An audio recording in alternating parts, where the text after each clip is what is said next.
10 हाथी लटके सोच के सर चकराए। एमपी ही अजब है, अरे सबसे गजब है। संगमरमर खुदता नहीं, छूटा आसमान है, और सांची देता सबको शांति का फरमान है। अरे एमपी ही अजब है, अरे सबसे गजब है। हो गई गंगा, यमुना पड़ गई काली, अरबों के वारे न्यारे, फिर भी गंदी नाली, यमुना के लुटेरे। चलिए, हम चर्चा के आखिरी पड़ाव में आ चुके हैं। हम अब सोल्यूशन जानेंगे। मनोज जी ने बहुत विस्तार से बातें की, सारे लोगों से हम बातचीत करेंगे, लेकिन पहले देख लेते हैं कि मथुरा के लोगों का क्या कहना है, क्या मानना है। एक साल के लिए यमुना के नाम पर जो पैसा दे रहा है उसको बंद कर दे बिल्कुल, और उसके बाद देखा कि यमुना की स्थिति में क्या कोई फर्क पड़ता है। जो स्थिति पहले थी वही स्थिति अब होगी। एक साल में कम से कम उसका पैसा तो बचेगा, उस पैसे को लगा करके अगले साल में अपनी चाहे तो उसका उपयोग कर सकती है सरकार। वजह ये सर यहाँ की फैक्ट्रियों से, केमिकल के पानियों से, कीड़े से, कीचड़ अंदर पैदा हो गई, एक पॉल्यूशन ज्यादा चलती है। यमुना के प्रदूषण की मुक्ति के लिए तो तमाम आंदोलन चल रहे हैं, और आज से नहीं, एक दशक पहले से चल रहे हैं, लेकिन आज हालात ये कि उसके बावजूद भी यमुना जो है आज भी सुधर नहीं रही। जैसी पहले थी आज है, और बल्कि उससे ज्यादा हालत आज खराब हो चुकी है। बहुत अच्छी बात कही हमारे जो पहले दर्शक हैं उन्होंने कि आप एक साल के लिए पैसा आप मत दीजिए, सरकार एक साल के लिए पैसा ना दे, और एक साल के बाद ईमानदारी से ये चेक किया जाए कि क्या इस साल से आने वाले एक साल में उसके बाद कोई फर्क पड़ा है, तो साफ हो जाएगा कि जो पैसा है वो वेस्ट हो रहा है। आचार्य जी, ये अपने आप में बहुत अच्छा और बहुत बड़ा सुझाव है।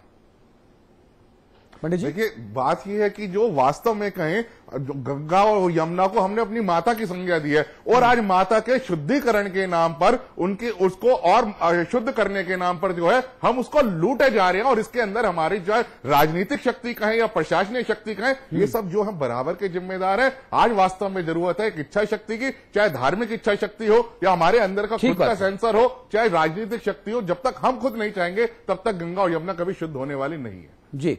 जब तक हम खुद नहीं चाहेंगे। जिस जगह से चर्चा हमने शुरू की थी, हम उस जगह पर आ गए हैं कि साहब, हमको इंडिविजुअल जो व्यक्ति हैं उनको जिम्मेदारी समझनी होगी। हम एक दूसरे के ऊपर दोषारोपण करें तो करते रहें। जी शर्मा जी। जी, मैं ये कहना चाहता था कि हम बात कर रहे हैं वाटर क्वालिटी की, और हमें चाहिए इंटीग्रेटेड अप्रोच। हमें रिवर की टोपोग्राफी भी देखनी है, हमने बायोडाइवर्सिटी की भी बात करनी है। जब हम पूरी होलिस्टिक अप्रोच अपनाएंगे, जब भी हम नदी को बचा सकते हैं, कंजर्व कर सकते हैं, उसको रिस्टोर कर सकते हैं। और उसके लिए हमें एक स्ट्रैटेजी ये होनी चाहिए कि अपर कैचमेंट और लोअर कैचमेंट को हम डिफरेंशिएट करें। अपर कैचमेंट में भी कुछ प्रॉब्लम है, जैसे कि आपका ओवर ग्रेजिंग है, डिफॉरेस्टेशन है, ठीक है, और सुपिन रिवर का आप पानी देखिए, जो ज्यादा आपका सॉइल इरोजन हो रहा है, उससे जो नदी की है उसकी जो वाटर स्टोरिंग कैपेसिटी वो भी कम हो रही है। अब आ जाइए नीचे की। नीचे में जब आपने पानी हथनी कुंड से वेस्टर्न यमुना कैनाल में और ईस्टर्न यमुना कैनाल में डाइवर्ट कर दिया, तो उसके चलते जो बेस फ्लो है नदी का वो तो कम हो गया। और नदी का, जैसे मैंने बार बार ये कह रहा हूं कि उसकी रिस्टोरिंग कैपेसिटी जो होती है नदी की, ऑक्सीजनेशन होती है फ्लो के कारण। यदि फ्लो नहीं होगा तो आप जितने भी एसटीपीज लगा लीजिए, जितना भी आप कुछ कर लीजिए, कुछ नहीं होने वाला। उसके लिए सिर्फ यही है कि आप सीवेज को डाइवर्ट करें और ट्रीट करें, और यदि ट्रीट करके आप दोबारा नदी में डाल देते हैं किसी दूसरे नाले के अंदर और फिर वो नदी में वापस आ जा रहा है, तो उससे कोई सोल्यूशन नहीं निकलने वाला। और एक जहां तक टेक्नोलॉजी की बात है, एडवांस टेक्नोलॉजी सारी कंट्रीज में, पूरे वर्ल्ड में, यूरोप में, अमेरिका में है, वो तो पूरा सीवेज से भी पानी निकाल ले रहे हैं पीने का। तो टेक्नोलॉजी उपलब्ध है, सवाल है कि इच्छा शक्ति होनी चाहिए, और इच्छा शक्ति है तो सब कुछ पॉसिबल है। आनंद जी, हमारी बहस का एक मूल बिंदु ये भी है, बाकी सब चीजें तो है कि सुधार कैसे हो, गंगा यमुना का प्रवाह, लेकिन आज मूल मुद्दा क्या है वो बात भी हमको ध्यान रखनी, जिसके लिए हमने ये विषय आज उठाया। हम इसका भी जवाब चाहते हैं कि 5,000 करोड़ कहां गए। ये जनता का पैसा है, यमुना वैसी की वैसी, 5,000 करोड़ कहां गए, हमारा आपका पैसा है। ये बड़ा सवाल है। कह रहा हूं कि देखिए, जो एसटीपीज आपने लगाए, यदि आप एसटीपी यदि पूरे एफिशिएंसी पे काम नहीं करेंगे या एसटीपीज पर्याप्त नहीं है, तो हो क्या रहा है कि आप जैसे नजफगढ़ नाला है, उसका पानी सीधा ड्रेन नदी में जा रहा है, बाकी जगह एसटीपी आप लगा भी देंगे तो क्या फर्क पड़ने वाला है? आनंद जी, और यदि आपने एसटीपी लगा के, आनंद जी, ये वैसी लूट नहीं है, ये वैसी लूट नहीं, ये कैसी लूट है ये मैं बेहतर बताऊंगा आपको। ये वैसी लूट है कि एनएचआरएम घोटाले में 35 रुपए का उसका रबर का दस्ताना 750 रुपए बिलिंग में आया। ये वैसी लूट है यमुना के नाम पर, गंगा के नाम पर। इस टेक्निकलिटी में मैं जाता ही नहीं। नियत का सवाल है, ये जनता के पैसे के साथ विश्वासघात का प्रश्न है जिसने हमको उद्वेलित किया। जी अंशुमली शर्मा जी, आपके पास मैं आऊंगा लखनऊ। मुझे बताइए सोल्यूशन क्या है? तमाम बातें हो रही हैं, 5,000 करोड़ रुपए कहां चले गए ये हमको भी पता है, आपको भी पता है, लेकिन जिनको पता होना चाहिए वो कहते हैं हमें नहीं पता। सरकारों की सिस्टम की बात हो रही है, ऐसे में अब आगे क्या होए? नहीं, देखिए, ये तो हमारा राजनीतिक सिस्टम ऐसा है कि प्रतिबद्धता कोई नहीं है समाज के प्रति, इसलिए ये समस्या है। मैं डॉक्टर आनंद की बात से बहुत हद तक इत्तेफाक रखता हूं, क्योंकि नदी में देखिए लगातार फ्लो, इकोलॉजिकल फ्लो मिनिमम रहना चाहिए। जब नदी में पानी कम हो जाएगा तो गंदगी बढ़ेगी, पॉल्यूशन बढ़ेगा। हम सबको अपनी जिम्मेदारी भी समझनी पड़ेगी, हम सब। लेकिन सिर्फ हमारी जिम्मेदारी समझने से नहीं होगा, हम स्वयं, समाज और सरकार जब तीनों मिलकर इस दिशा में कार्य करेंगे तभी कुछ हो सकता है। हम अपनी गंदगी गंगा में ना फेंकें, यमुना में ना फेंकें, लेकिन म्युनिसिपल सॉलिड वेस्ट जो है उसके डिस्पोजल की कोई व्यवस्था नगर पालिकाएं करती नहीं है। लेकिन अगर जब उसकी व्यवस्था नहीं होगी तो नेचुरली वो घूम फिर कर नदी में ही जाएगा। जी, जैसे कि एफॉरेस्टेशन की बात की, पेड़ हम काट रहे हैं, जब हम पेड़ काटेंगे तो पानी रिचार्ज कैसे होगा? वर्षा का जल का संचयन बहुत आवश्यक है। जब वर्षा के जल का संचयन होगा, ग्राउंड वाटर का लेवल बढ़ेगा, उससे नदी में पानी आएगा। जब नदी में पानी आएगा तो नदी को जो उसकी स्वच्छ करने की अपनी इनहेरेंट पावर है वो उस पर काम करेगी और हमें साफ पानी मिल सकेगा।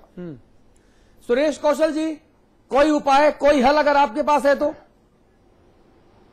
जी देखिए, बोलिए। देखिए, पहला मैं ये सवाल का जवाब देना चाहता हूं कि 5,000 करोड़ कहां गए? 5,000 करोड़ जो पॉल्यूशन कंट्रोल बोर्ड होता है उनकी जेब में गए, राजनेताओं की जेब में गए, और कुछ दिल्ली में बैठे हुए सो कॉल्ड पर्यावरणविद के हो गए, वो करने नहीं दे रहे।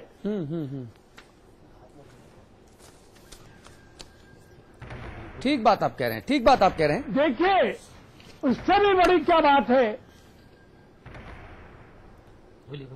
आप बोलते रहिए। उससे बड़ी बात यह है कि हमारा कंट्री फेडरल स्टेट है। गंगा रिवर अथॉरिटी बनी, उसके नोटिफिकेशन में भी सेक्शन 10 में साफ लिखा है कि हर स्टेट जो है रिवर कंजर्वेशन अथॉरिटी बनाएगी, चीफ मिनिस्टर उसका वो होगा चेयरमैन, और जो पावर चाहिए। लेकिन कौन पावर दे रहा है, कौन डिसाइड कर रहा है? वहां तो कुछ तालिबान इकट्ठे हो जाते हैं दिल्ली में और वो डिसाइड करते हैं बात। जी, ये एक बड़ी प्रॉब्लम है, इन तालिबानों से हमें लड़ना जी। और जब तक हम आम जनता को जिनकी स्टेक है जी, उनको जिम्मेवारी नहीं देंगे प्लीज अथॉरिटी, जब तक कुछ नहीं होता। जी, इस वक्त प्रवीण भाई तोगड़िया हमारे साथ जुड़ गए हैं। प्रवीण भाई तोगड़िया, समाचार प्लस पर बहुत स्वागत है आपका। एक चीज समझ नहीं आ रही, आज हम चर्चा कर रहे हैं कि गंगा और यमुना नदियों को साफ करने के नाम पर अरबों रुपयों के वाड़े न्यारे कर लिए गए। यमुना की सफाई के नाम पर तकरीबन 5,000 करोड़ रुपए डकार लिए गए। यमुना वैसी की वैसी, दिक्कत कहां पर है डॉक्टर साहब?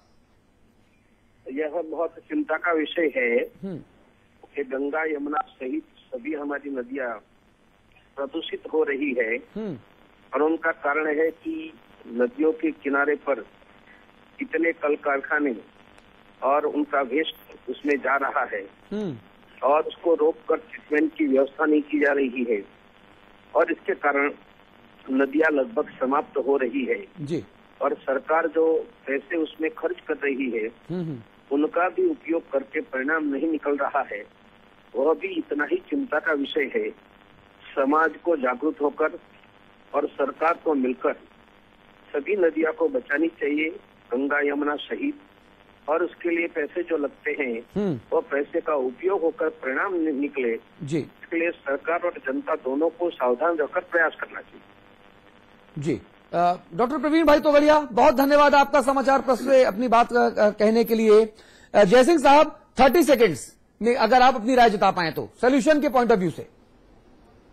हाँ अतुल, एक तो जो अवधेश कौशल जी ने 2 विभाग छोड़ दिए थे, एक सिंचाई विभाग भी उसमें है और एक जल निगम भी उसमें है जो ये ट्रीटमेंट का काम करता है। हाँ। ये एक्शन प्लान फर्स्ट जो था वो तो फ्लॉप हो गया, उसमें हजारों करोड़ खर्च हो गए। हाँ। अब सेकंड चल रहा, मुझे लगता है अभी वो भी होगा। हाँ। लेकिन दूसरी बात, इधर के शर्मा जी ने भी एक बात बोली है कि वो पानी का फ्लो बढ़ाया जाएगा। वो फ्लो कहाँ से बढ़ेगा, कहाँ से उस फ्लो के लिए सोर्स आएगा?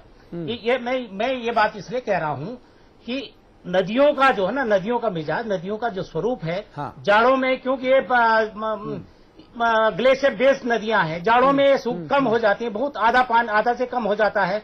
गर्मियों में इनका पानी बढ़ जाता है, बरसात में और ज्यादा बढ़ जाता है। मैं ये कह रहा हूँ जब तक उस पानी को, जो एक्स्ट्रा पानी है, बरसात का पानी है और आपका गर्मी का पानी है, उसको स्टोर नहीं करेगा, डैम में स्टोर नहीं करेगा, जैसे टिहरी डैम में किया गया, सोल्यूशन नहीं होगा।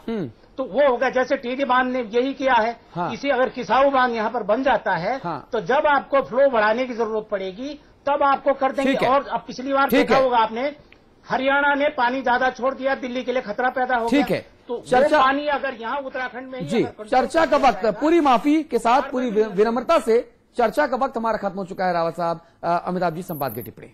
देखिए, एक तो मैं इस बात को फिर से दोहराऊं, आदमी के डकार लेने से प्रकृति का संतुलन नहीं गड़बड़ाता। हाँ। यूनियन कार्बाइड से जब गैस निकलती है तो 30,000 लोग एक रात में मार दिए जाते हैं। इस फर्क को समझिए, प्रकृति का संतुलन है। मूल समस्या गंगा यमुना इन नदियों के साथ आई जब हमने इनके साथ गैर प्राकृतिक हस्तक्षेप शुरू किए। अन्यथा तो ये अपना कोर्स करेक्शन कर लेती हैं। और फिर मैं मूल बात पर आऊंगा। आचार्य श्रीराम शर्मा कहा करते थे, हम सुधरेंगे युग सुधरेगा। इससे अच्छा मंत्र मुझे कभी नहीं मिला। अच्छी बात है, हम सुधरे तो सब सुधर जाएगा। लेकिन मैं यहां एक बात जरूर कहूंगा, बड़ी जिम्मेदारी है उन सरकारों पर, उन नगर निगमों पर, उन सरकारी विभागों पर जिन्होंने हमारी मेहनत के पैसा इस नाम पर लूट लिया। जी, ये बड़ा सवाल है। हम पूजा का सामान कहां डालें ये हम सोचेंगे, लेकिन आप जो 5,000 करोड़ खर्च कर दिए यमुना के नाम पर, और यमुना जस की तस, तो हम पूछेंगे ना भाई, हम अपने नौकर को वो 500 रुपए दे सामान लाने के लिए और वो 500 रुपए खर्च करके आ जाए और कहीं सामान नहीं मिला तो हम उससे सवाल करेंगे ना। तो जनता ये सवाल करना चाहती है कि आखिर इतनी बड़ी धनराशि कहां चली गई। बाकी ये बात सबको पता है और सबको माननी चाहिए कि गंगा हमारी मां है, यमुना हमारी मां है, तो मां के साथ जो व्यवहार किया जाता है वो व्यवहार इन नदियों के साथ किया जाना चाहिए। जी आचार्य जी, बहुत धन्यवाद आपका। आचार्य अजय गौतम जी, बहुत शुक्रिया आपका। अंशुमाली शर्मा जी शुक्रिया, आनंद शर्मा जी, जयसिंह रावत जी और अवधेश कौशल जी, आप सभी मेहमानों का बहुत धन्यवाद। और विशेष शुक्रिया मैं करना चाहूंगा हरीश रावत जी का।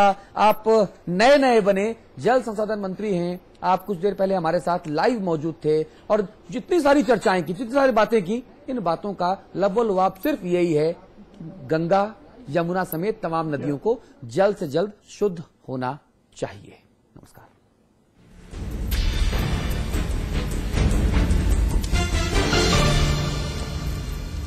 शेक पिएगा पर बनाएगा कौन?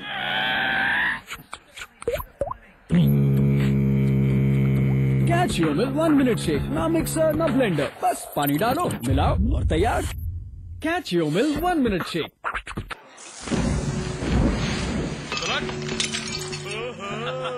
Sweety, hello darling.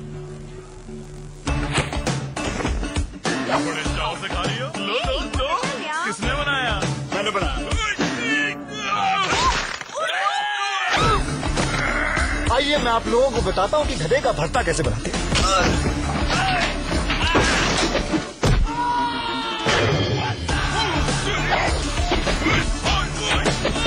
सबसे पहले इस गधे को अच्छी तरह धो लें और फिर आप इस गधे को उबाल दीजिए।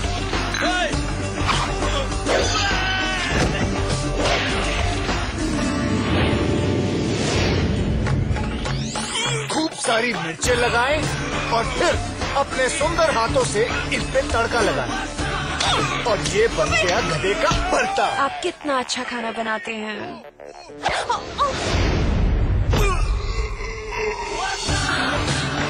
होम डिलीवरी भी करता हूँ। फिट है बॉस।